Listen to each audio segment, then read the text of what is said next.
Dois-je quitter mon ex? Alors c'est une phrase qui est peut-être bizarre parce que on ne quitte pas quelqu'un qui nous a déjà quitté, mais c'est quelque chose que je retrouve très fréquemment dans les coachings. J'aimerais qu'on en parle aujourd'hui. Tu es soit déjà passé par là, soit tu es en train d'y passer, soit tu vas y passer. Est-ce que tu t'es déjà dit, et si je quittais mon ex pour lui faire quelque chose, pour lui créer une réaction, pour le faire réagir? C'est ce dont on va parler aujourd'hui. Alors, quand on se fait larguer, quand on subit une rupture amoureuse, quand on est triste, quand on voit que l'autre s'écarte un tout petit peu chaque jour, d'instinct, on a envie de faire quelque chose. On a envie de faire autant de mal à l'autre que ce que nous on a. Et du coup, on a bizarrement envie de larguer cette personne, de lui dire, dès qu'on voit un petit signe de retour, de lui dire, écoute, dans tous les cas, laisse tomber, je te quitte, je veux plus jamais te voir. Et on se dit que du coup, ça va nous mettre sur une espèce d'équilibre. C'est-à-dire qu'en gros, lui ou elle nous a quittés, nous du coup, on le quitte aussi, et puis du coup, c'est bon, tout se réaligne et on est au moins à égalité. Et on va lui faire de la peine pour que l'autre comprenne bien à quel point on est quelqu'un de génial et à quel point on va lui manquer derrière. C'est ça qu'on se dit. Et puis, c'est marrant parce qu'en même temps qu'on pense ça, en même temps qu'on se dit cette phrase-là, je vais quitter mon ex, on a une espèce de petit sentiment derrière. On se dit, est-ce que c'est vraiment la bonne chose à faire? Est-ce que ça va vraiment dans le bon sens? En fait, sur le coup, comme on a peu d'options, comme on a peu de choses qu'on peut réaliser, on se dit, oui, pourquoi pas, allez, on va faire ça. Mais au final, on a toujours cette petite appréhension de se dire, est-ce que je vais vraiment dans le bon sens en quittant la personne que j'aime pour la faire réagir et pour la faire revenir dans ma vie?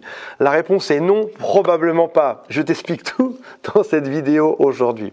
Tu sais, il y a un phénomène qui est très simple quand on est un petit enfant dans la cour de récréation.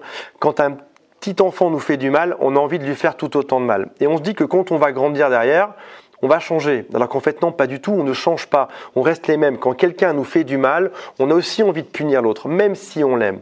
Donc c'est tout à fait normal quand notre ex nous quitte, quand on se fait larguer, d'avoir envie que l'autre ait tout aussi mal.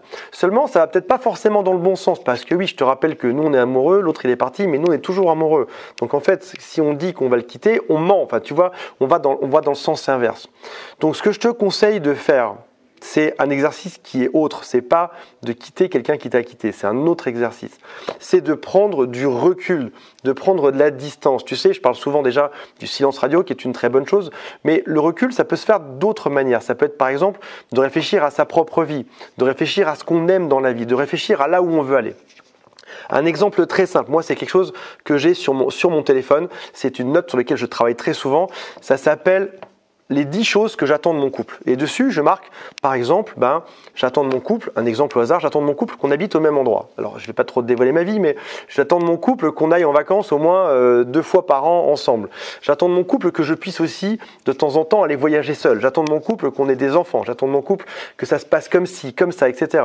J'attends de mon couple de ne pas être jugé, d'être plutôt aidé. Et tu viens marquer, en fait, les 10 choses qui te paraissent essentielles. Alors, ce qu'il faut savoir, c'est qu'on a l'impression que tous les couples se ressemblent. Au final, tous les couples sont différents. Tous leurs couples ont leurs règles différentes. Mais il est important que toi, tu saches ce que toi, tu en attends. Par exemple, j'ai des amis qui vivent dans des pays différents. Et c'est-à-dire qu'en fait, ils vivent pas ensemble. C'est ça leur vision du couple.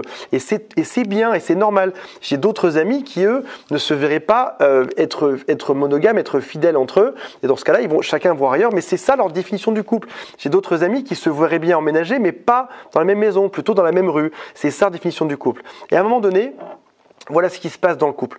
Quand on ne sait pas précisément ce qu'on en attend, on arrive dans n'importe quoi au final. C'est un peu comme si tu vas dans une agence pour faire des voyages, une agence de voyage, et que tu leur dis « je ne sais pas trop où je veux aller », il y a de grandes chances que l'agence de voyage t'envoie n'importe où, là où eux, ça les arrange. Dans le couple, c'est pareil. Tu as l'opportunité aujourd'hui, avec cette distance, avec cette rupture amoureuse, de réfléchir à ton couple. Qu'est-ce que toi, tu en attends d'un couple, que ce soit celui dans lequel tu es ou un autre de manière générale? Qu'est-ce que toi t'en attends? Donc écris sur une feuille, sur ton téléphone, n'importe où, une liste de choses que tu attends dans le couple, de choses qui te paraissent normales.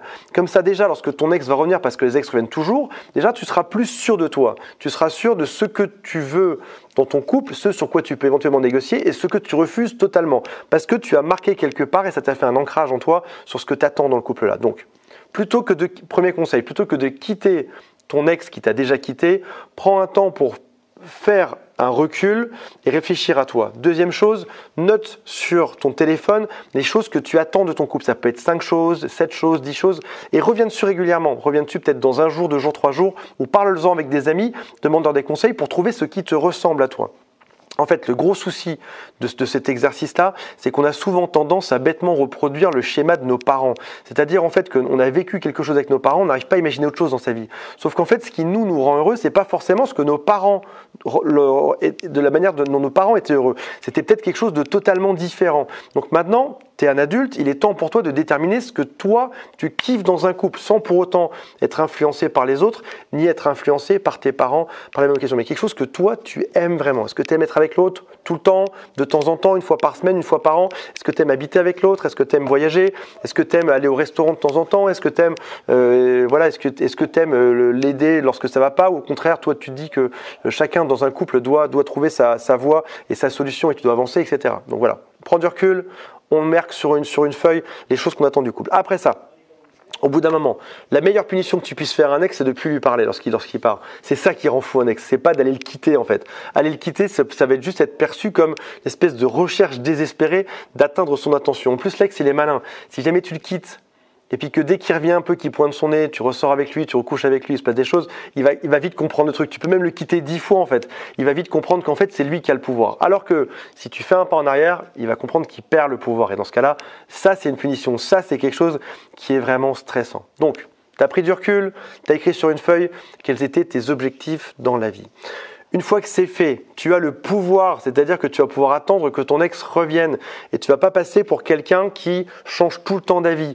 Un exemple, si jamais, je prends un exemple très simple. Ton ex t'imposait des choses avec lesquelles tu n'étais pas d'accord, mais en fait, tu n'avais pas d'avis dessus. Un exemple très simple. Ton ex n'était pas fidèle.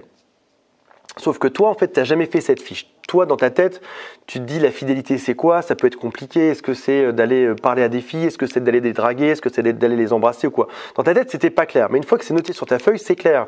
Donc le jour où ton ex revient et que vous négociez ensemble, tu es droit, tu es constant, tu es fixe. Tu sais exactement quelles sont les choses que tu acceptes et quelles sont les choses que tu n'acceptes pas. Et ça fait déjà une bonne base de discussion pour savoir si vous êtes fait, oui ou non, pour être ensemble. Et si ton ex accepte ça, parce qu'il y a une grosse erreur derrière ça, c'est que parfois des gens se mettent ensemble mais ne savent pas chacun ce qu'ils veulent dans leur couple. Et ça fait qu'au final, les deux ont raison, les deux dans le couple se comportent de manière normale, mais ils se comportent à leur manière. Mais en fait, les deux manières, je ne sais pas si je suis clair, dites-moi si c'est clair en commentaire, les deux manières sont incompatibles. Toi, tu prônes l'échangiste. L'autre, il prône le fait d'habiter avec une famille de religieux catholiques. Sauf qu'au début, tu te l'es pas dit, en fait. Et donc, du coup, les gens, ils sont pas d'accord. Mais dans l'absolu, ils ont chacun raison. Du coup, qu'est-ce qui se passe? Au bout d'un moment, ça se sépare, ça craque. Et puis, ils reviennent, ils se laissent chacun convaincre par l'autre, mais ça recraque. Parce qu'en fait, c'est juste que les valeurs n'étaient pas adaptées à l'un et à l'autre. Donc, dans un couple, il faudrait toujours avoir une fiche de valeurs, ne serait-ce que pour vérifier que l'autre pense pareil. Ou alors, pour négocier ou pour trouver des arrangements. Il y a peut-être des façons de faire un peu entre les deux qui font que ça marcherait mieux ou que l'autre accepte des choses ou que nous on accepte des choses, mais tout en sachant quelles sont nos limites. Et je pense qu'à partir du moment où dans ta tête, et je vais finir là-dessus parce que je vois bien, vous êtes tous perdus dans ce que j'explique aujourd'hui, à partir du moment où toi t'expliques de manière claire ce que tu veux, tu deviens plus fort et tu obtiens ce que tu veux. On repense à l'exemple de tout à l'heure de l'agence de voyage. Tu dis ce que tu veux, tu es sûr de tes choses, tu es sûr de tes limites. Je pense au divorce de la fille qui jouait dans Desperate Housewives avec le basketteur. Putain, j'ai du mal aujourd'hui. Et ben voilà, au bout d'un moment, son mari a envoyé un sexto ou deux à une femme. Elle l'a quitté parce que ses valeurs étaient fixes, étaient nettes. Et probablement qu'elle a retrouvé quelqu'un qui avait ces valeurs-là. Versus Victoria Beckham, son mari a couché 3 fois avec la femme de ménage, mais elle revient toujours avec lui. Parce que ses valeurs sont probablement pas très fixes par rapport à ça. Toi, ce que tu veux, c'est pas être une Victoria Beckham ou un Victor Beckham, je sais pas comment on peut trouver. Toi, ce que tu veux, c'est être quelqu'un qui a des valeurs, qu'on respecte. Tu veux pas souffrir dans la vie. Donc, mets en place tes valeurs et fais-toi respecter derrière. C'est clair ou c'est pas clair? Bon, bref, mets-moi un commentaire si c'est clair en dessous. Et j'ai mis un lien vers un quiz. Comme ça, tu peux savoir Quelles sont tes chances de récupérer ton ex? Même si tu l'as quitté 20 fois. Mais arrête, pitié, arrête de quitter ton ex. À la limite, laisse ton ex décider si oui ou pas vous vous quittez, mais arrête de revenir, repartir. Quelqu'un qui est stable, c'est quelqu'un qui est sexy. Quelqu'un qui est fixe, c'est quelqu'un qui est sexy. Soit cette personne qui est fixe, soit une personne droite, fixe, qui sait ce qu'elle veut dans la vie. Écris cette fiche. Je sais qu'il y a 10% des gens qui vont le faire, mais c'est les 10% qui vont réussir derrière. Je t'embrasse. Ciao.